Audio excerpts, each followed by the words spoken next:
remain on their upward trajectory on Friday after turning around during the overnight session. The November canola contract adds $8.50 at $658.40 per ton, and the January contract climbs $8 at $668 per ton. There are gains in the Chicago soy complex, but Malaysian palm oil is lower.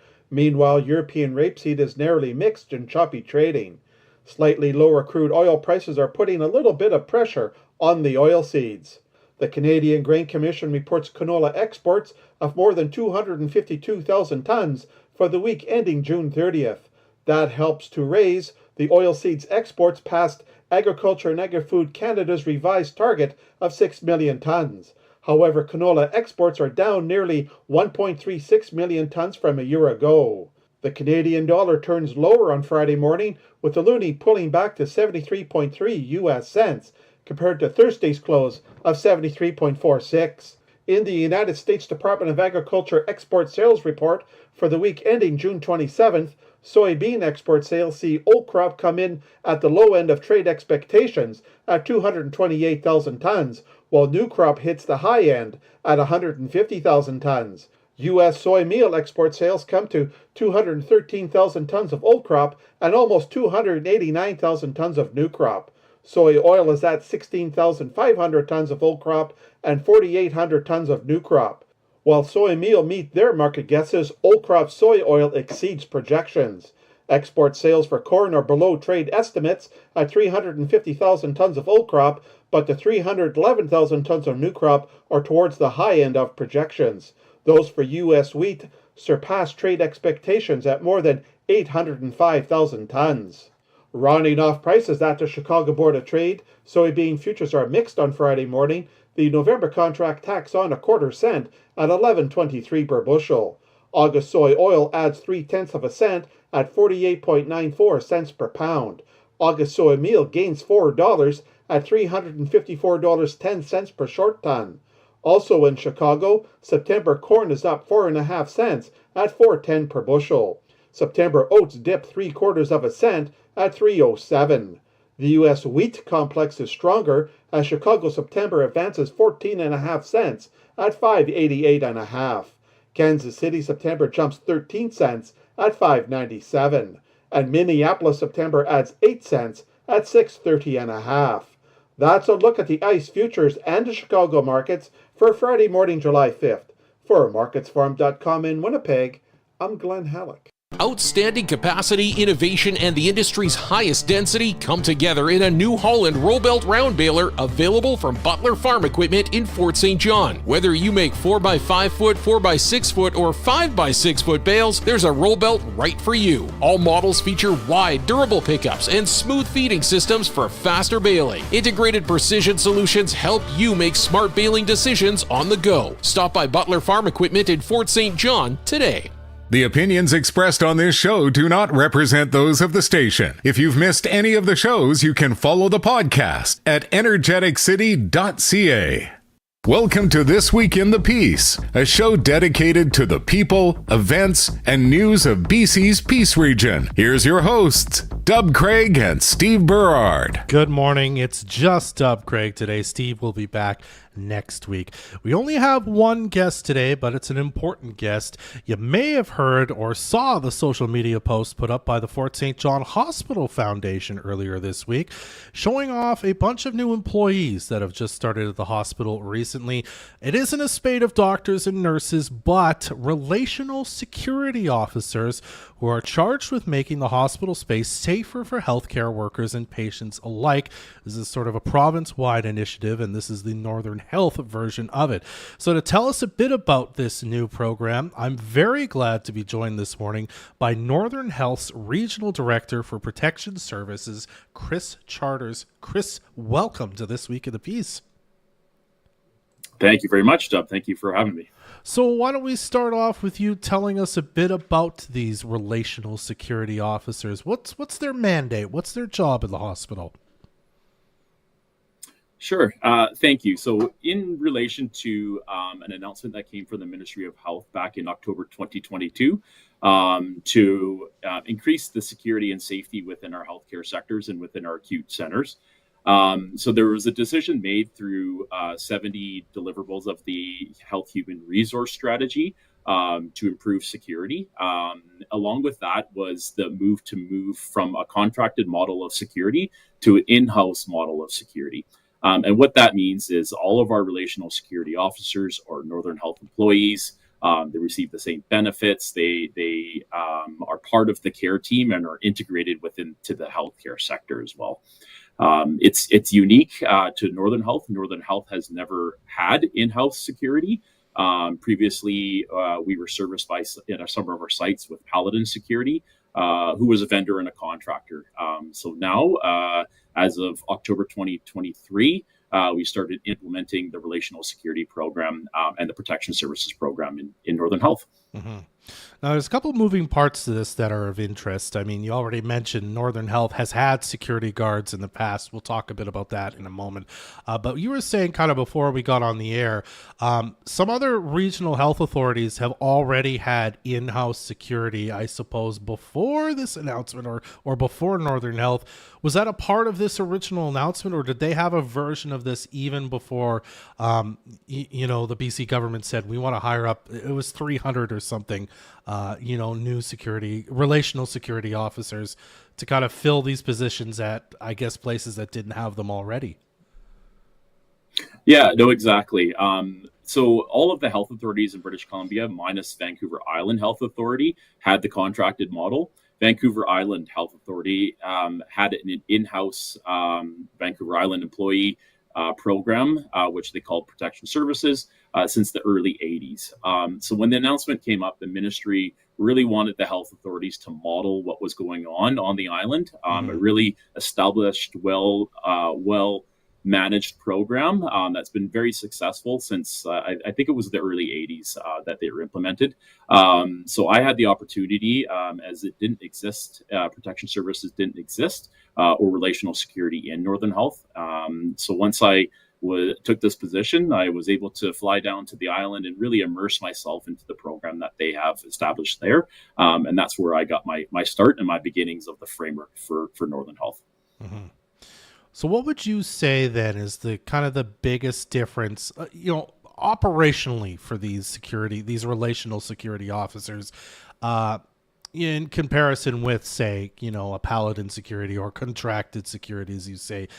It sounds like they have training that's very specific to what they do, for example, and certainly a lot different than what you might think somebody from a security guard company or whatever would get themselves, even if they were in a hospital. Does that sound right, or am I off my rocker a bit here? Yeah, no, you're right on up there.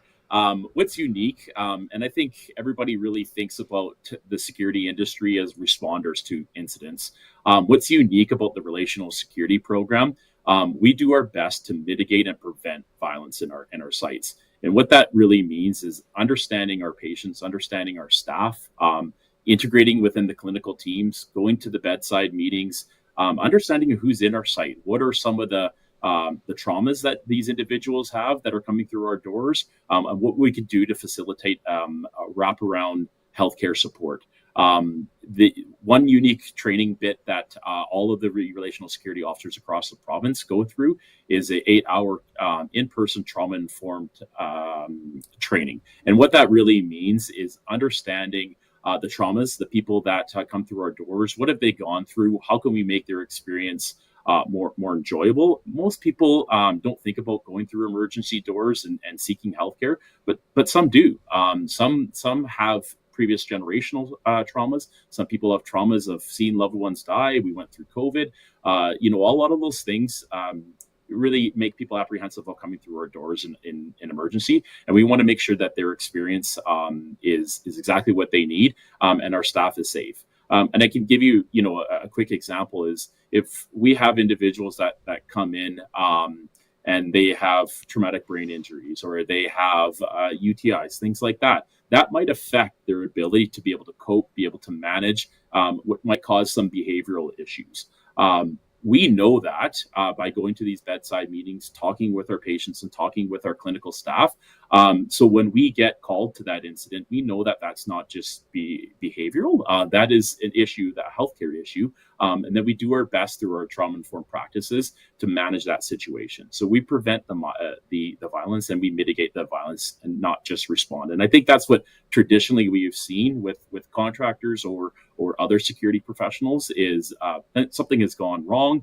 We call you to deal with the situation. We're so heavily involved right from the minute that they come through the door, and build the relationships with them, with our clients, and with our staff, so we can mitigate that violence and prevent it from even happening. Mm-hmm. It's interesting to me that they've had this, as you said, in the Vancouver Island Health Authority since the 1980s, at least a version of it. So I wonder if you could speak a bit to, without, obviously you can't speak for the government, but just in general, the need that has arisen for a position like this in the past years. Of course, we had COVID, which flared up tensions between people about what was right and the government's response and all that. The overdose crisis has been ongoing for 8-ish years now, since it was declared a public health emergency in BC. Were these some of the things that we started seeing more violence in healthcare workplaces than before? And as such, this was sort of an inevitable thing that was going to happen eventually, where we can't just have security guards. They need to be relational security officers who have training beyond just sort of, looking tough and dealing with situations with violence by removing the person or whatever it happens to be. Yeah, no, exactly. And I think, everybody feels it. Everybody feels it in British Columbia, across the country, and in North America. We see it on the streets. We see it within our different sectors. There is a lot of mental health issues throughout our communities. We're starting to see more violence, more substance use, and of course the overdose issues that we're seeing across the province as well. A lot comes from that.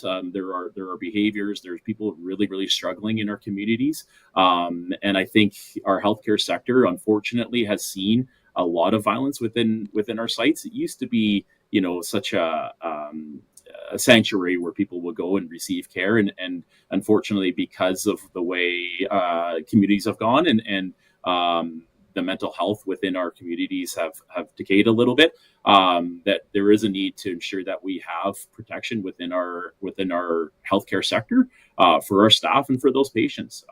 Those patients are going through very difficult times, and we need to make sure that they get the experience, make sure they get the care that they need, and that takes a team, that takes a community, that takes what I say, a village to do it. And that includes security, and that includes nurses and doctors, lab techs, everything. And that's the importance of that integration.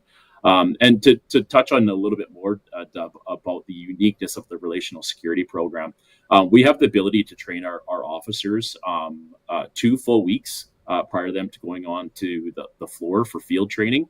So it's a total of 255 paid hours that these officers go through with our educators or team leads and managers, and they get to have that experience of really integrate themselves into the healthcare sector. Some don't have that healthcare background, so it's unique. Some of them come from traditional security, where we could remove the issue. In healthcare, we can't remove the issue sometimes. These patients need care, life-saving care, so we have to manage the situation the best that we can.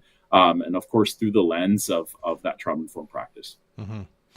Do you know offhand how many were hired? I think, as I said earlier, there's 300 or something that were to fulfill the government's promise from a couple of years ago. But in terms of in Northern Health, and even just the Fort St. John Hospital, how many of these kind of added positions have been hired for recently and are now working? Yeah, no. So out of the 300 originally of the Relational Security Initiative, Northern Health received 40. We initially implemented into Prince Rupert Regional Hospital, Mills Memorial Hospital, and UHMBC in Prince George. From there, we did expand. We've expanded to about 120 officers now. Okay. So that expansion is from Fort St. John, Dawson Creek, GR Baker, and Quesnel, and Kitimat. So in Fort St. John, to take that site, is there are 13 officers and a number of casuals. So that means there's 2 relational security officers and 1 relational security supervisor on 24 hours a day, 7 days a week, 365 days a year. And that is quite a bit more than existed previously in Fort St. John with a Paladin contractor. Mm-hmm. How are they going to be deployed in the hospital? I wonder if you could speak to that. Is a lot of it going to focus on sort of the emergency room, which is generally the front line of sort of healthcare in our community, or like they also going to be in Peace Villa or the birthing center or whatever? Like how does that work? Can you speak to that in general terms? For sure. We'd like to keep our department really, really flexible. We do like to embed one of our officers in emerge, as that's where we do see a lot of the issues arise. But these officers have the ability to respond to Peace Villa. They can go to the maternity unit. They can go anywhere. It depends on where they're needed. They do the perimeter patrols. They do the interior patrols. There's some uniqueness as well, as we support working alone as well. So sometimes people in diagnostics are working alone. They have patients there. They can call the security and say, "Hey, I'm here late at night on a Friday night doing some diagnostic imaging. Do you mind just keeping around and making sure I'm okay?" And that's the support of the staff that we like. Two-way communication. Absolutely, we'll make sure that you're doing okay because you're working alone or you're working in a unique situation. So they're deployable anywhere. We also are starting to, and we've done it with about 40 of our officers. It's called gentle persuasion training. And that's really dedicated to dementia patients, those who are in our long-term care. As we know, sometimes with dementia comes some behaviors that we need to manage. And having a long-term care facility that's attached to Fort St. John Hospital, it's really important that we manage those situations differently than someone coming through our emerge and having some behavioral issues. We want to manage those with the care and the technique that is most appropriate. Mm-hmm. One final question for you, Chris. This is Chris Charters from Northern Health, by the way.